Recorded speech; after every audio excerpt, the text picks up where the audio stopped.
Shalom. Brothers here from GMS London camp. First and foremost, give all praises and glories to Yahweh, double honors to the apostles and elders, the great millstone, who teach well, and blessings unto the hopeful elect. Out here once again, as we're supposed to, man, as the Lord told us to do. It's a commandment, man, and a commandment means the law. The Lord Yahweh Shai actually gave a commandment to the 12 and to us also in their stead that's here now, because reincarnations in the Bible, to do this work, man, to go out there and compel Israel to come in. So there's no excuses, man. You've got misfits out there making excuses now, saying that you don't have to go out there. You're going to sit behind a computer screen for mad hours doing live streams, and you don't have to go out on the highways and byways. Well, you're going off, man. So when you go into the scriptures, the ancient prophets were always on the highways and byways, man. That's the main job of a prophet, so everyone can see them, and everyone can hear this message, whether it be friend or foe, man. Isaiah 58:1 first. Isaiah chapter 58 and verse 1. Cry aloud, spare not. Cry aloud, man. Where are you going to cry aloud in the streets, man? Proverbs 1 and 20 goes into that, man. You've got to cry aloud in the highways and byways, man.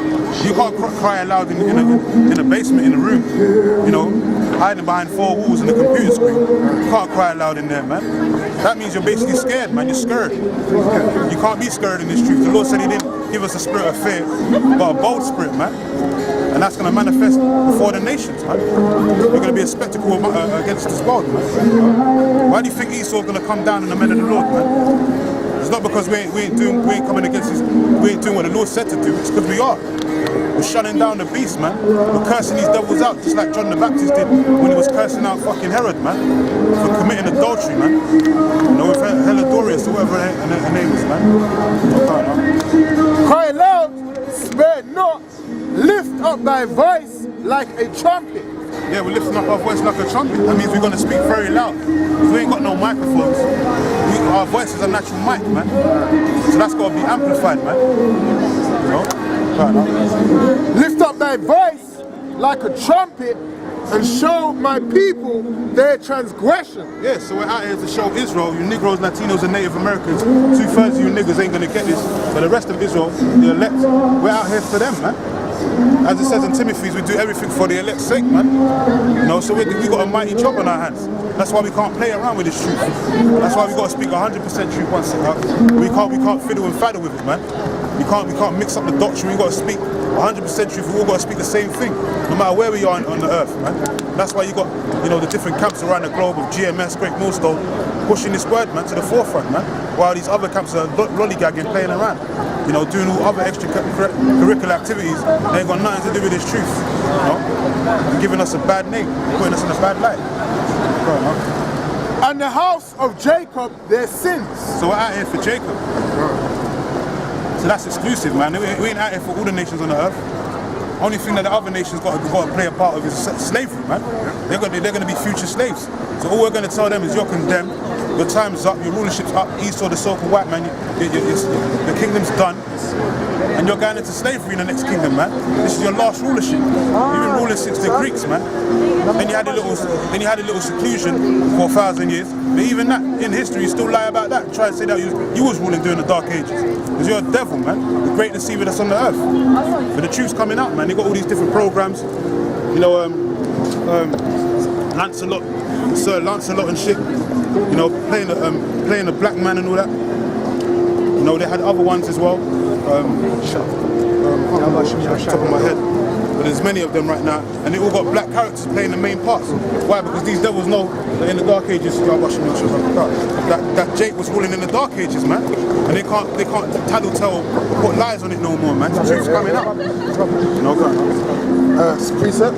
Yeah, go on. Ezekiel 3:17, Son of man, I have made thee a watchman unto the house of Israel. Therefore hear the word at my mouth and give them warning from me. Yeah, man, so that's a commandment, man. That means that's a law, man. That's signed, sealed, and delivered, man. You know, and we got to do that. We got to push this word because the Lord gave us this gift, which is the truth. And the Lord said to not neglect the gift, man. You can't hide this truth. You can't put it under a napkin. You know, otherwise you're going to look like a bastard in front of the Lord's eyes, man. Apostle Gabar just did a new sit down, talking about, you know, faith without works is dead, basically, man. And if you've lacked the faith, basically you're a bastard, man. You know, because you're not doing what the Lord said to do. So, 2 Timothy 4:2. Preach the word, be instant in season, out of season. Yeah, man, you can see it's windy out here, you know. All kind of temperatures dropping, going up and down. Brothers is catching all kind of ailments, infirmities. But we got to bear it, man. We got to battle the elements, man. Right here in the marketplace, the Agora, this is modern day Greece, man, all over again, man. And these jakes out here are nothing but modern day Greeks, Hellenized, man. Now they're westernized, or Americanized, or Britanized, man. Whatever eyes you want, man. But Jake needs to wake up to the fact that they're Israel, man. And they're not those derogatory names that the so-called white man, these Europeans gave them, man, through slavery. What's your question, man? About you're talking about the Israel. So speak up, right here. About Israel you're talking about? Yeah.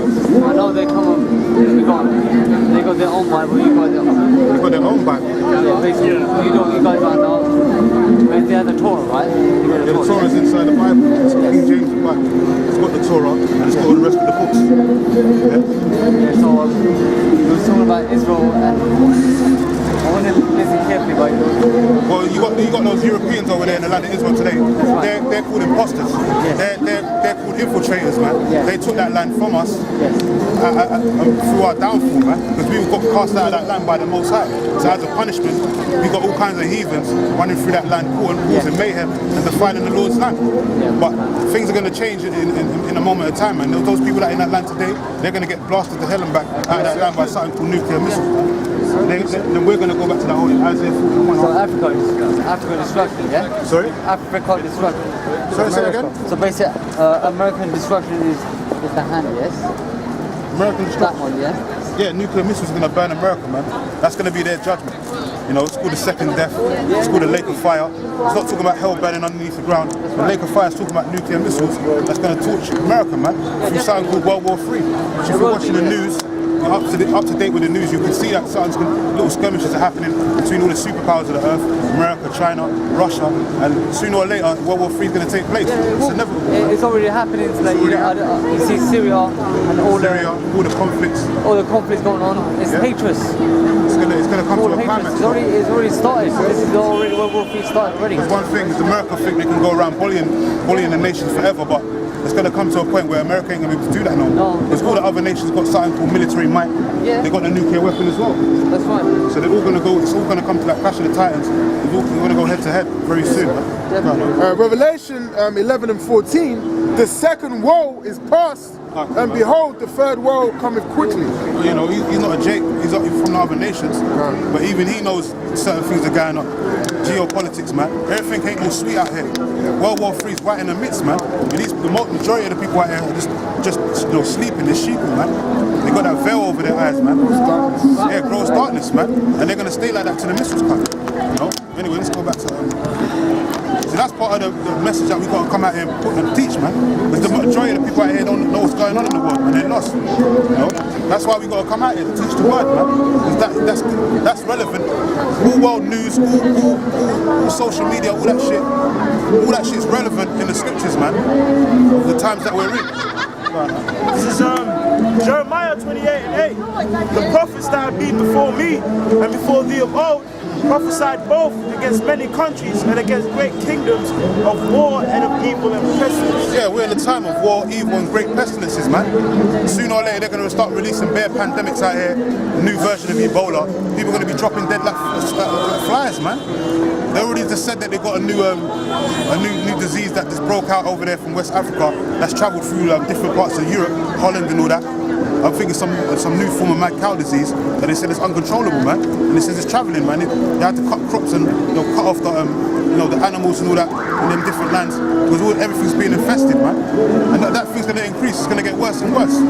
You know, you've seen films like World War Z and shit like that, Resident Evil, the T-virus.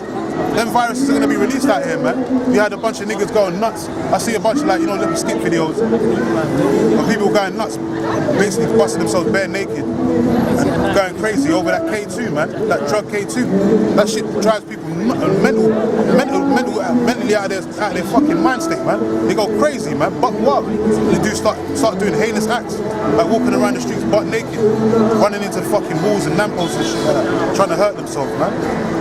That's just a fucking, you know, a narcotic. But these devils got pandemics and plagues that they're going to release out here by way of Yahweh Hashem Yahushai. Very soon. Amongst the famines and everything else that's going to come, man. Martial law. There's going to be great death and mourning out here, man. You know, these people can't see it, but they're going to witness it firsthand. Verse 18, when I say unto the wicked, thou shalt surely die, and thou givest him not warning, nor speakest to warn the wicked from his wicked way, to save his life, the same wicked man shall die in his iniquity, but his blood I will require at thine hand. Yeah, we're trying to wipe the blood off our hands because the Lord gave us a heads up of what's coming down the pipeline, man. The Lord gave us a heads up, man, to warn us because Lord willing, we be part of the elect. We'll be able to escape the judgment that's going to come from the earth, man. That's why we're doing this, man. So we got a major job on our hands. This job ain't no fairy tale, ain't no sweet thing, man. I will say this, being a man of the Lord is probably the hardest thing on the earth, man. You got to catch all kinds of hell and you got to deal with all kinds of turmoil and still push this word, man. The word's got to stay in your forefront, the first thing in your mind, day and night, man. Because we ain't this part-time Israelites. This is our life, man. You know, this is life and death for us. You know, I don't know about the other camps out there, the alphabet camps that are playing around with this truth, how serious they're taking it. If they don't wake up and repent to the fact that this is just, you know, the truth, you know, and come back to teaching the whole truth, they're going to be left out there for the wolves to catch, man, like everyone else. You know, so you can't mess around with this word, man. Go on. Oh, actually, I think he's reading. Ezekiel. Isaiah. No, actually. No, he's not. Isaiah 55 and 6. Seek ye the Lord while he may be found. Yeah, man, it's going to be why is it saying seek ye now? Because there's going to be a time when you can't seek the Lord. When there's going to be a famine of the word, man, and a crying for wine in the streets. That's when we're not going to be out here. That's when people are going to start getting laid out flat, man. You know, bodies looking like piling up like dustbins out here, man.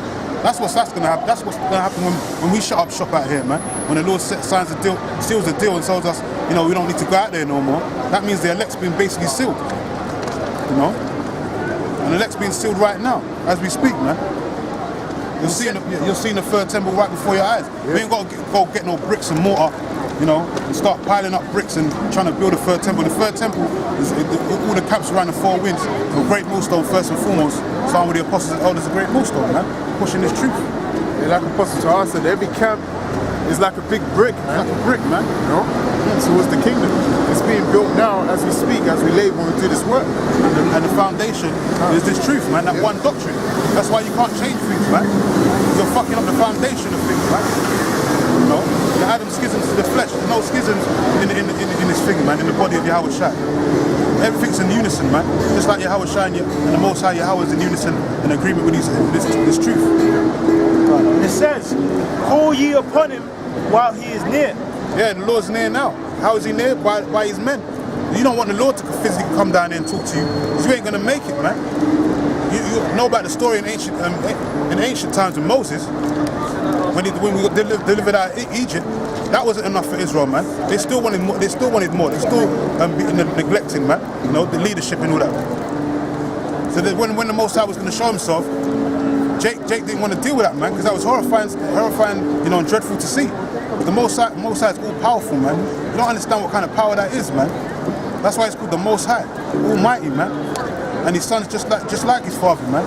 When he comes back, you're going to see the majestic power of the Lord. You know, the supreme being in the heavens is the Most High, and his son is also a supreme being, man. He's second in command. People are going to witness that in these last days, man. That's right. Esau's going to try and fight against that and get turned into soot, man. Baruch 4 and 28. For as it was your mind to go astray from Yahweh, so being returned, seek him 10 times more. Yeah, and that's for us, man. That's for us that fell away from this truth.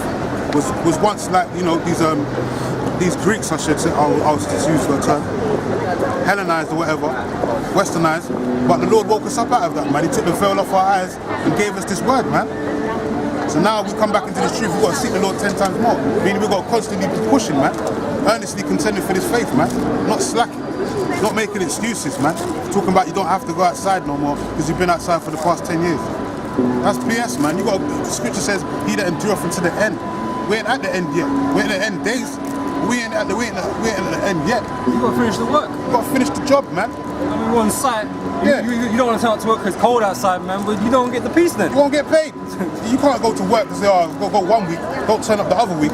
You ain't gonna get paid for that week you didn't turn up to work. It don't work like that, man. And then you're gonna lose your job. What ends up happening? Exactly, that's what happens, man. You lose your job. The Most High sends someone else in your place. And this is Most High says you can raise up stones, man.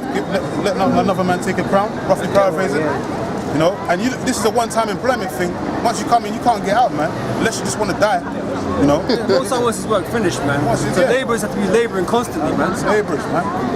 That's it. Vocation. Go on, huh? This is Matthew 22:9. Go ye therefore into the highways, and as many as ye shall find, bid to the marriage. Marriage, yeah, that's what we're doing, man. The bridegroom's coming, man. You know, and the bride needs to be adorned.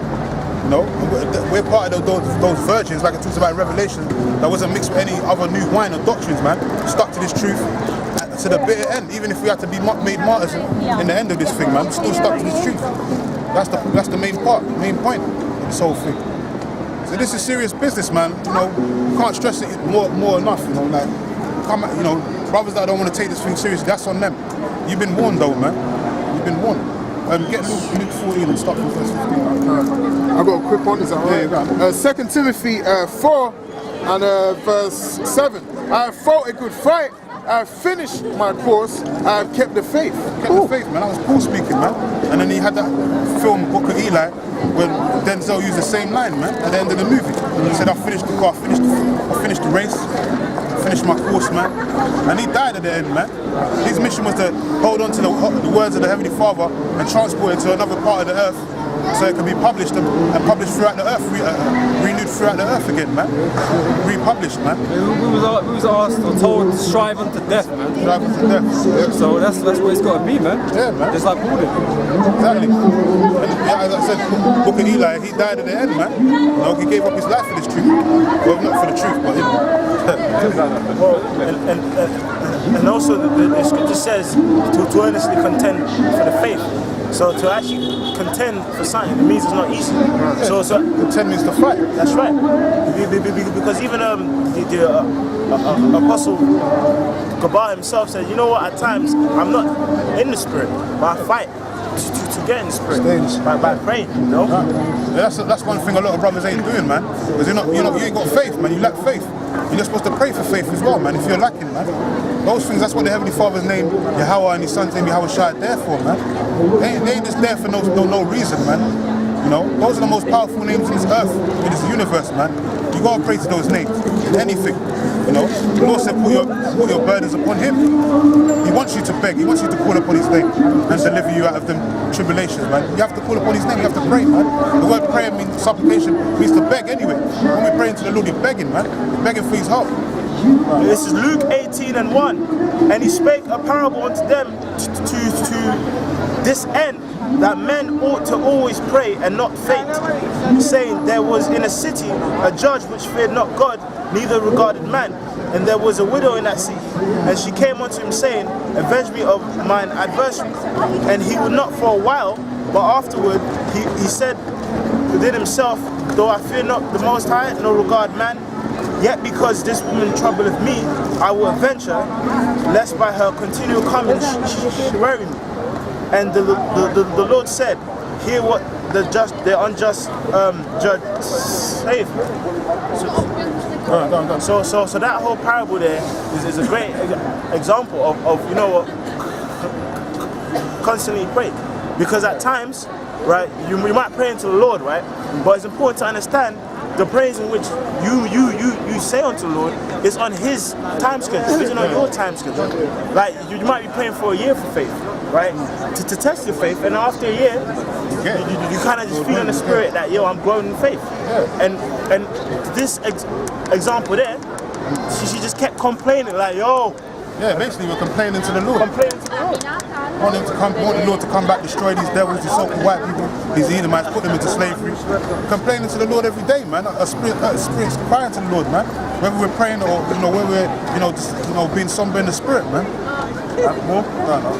And shall not the Most High avenge His own elect, which cry day and night unto Him? That's the proof right there. The spirit's always crying to the Lord, man. Because your spirit's always vexed. The scripture says in Ecclesiastes 1:11, that everything under the sun's a vexation of spirit, man. So you're always going to be pissed off about something, man. Something's always not going to sit right with you, man. Whether it be finance, family, relationship-wise, whatever, man. Even your pet dog, man. Something's always going to be ticking you off, man. And you want out of this place. If you're sincere, if you're right in the mind, if you're sighing and crying for the abominations, but a guy that just dwindling and messing around with this thing, thinking that it's a racket, you're playing.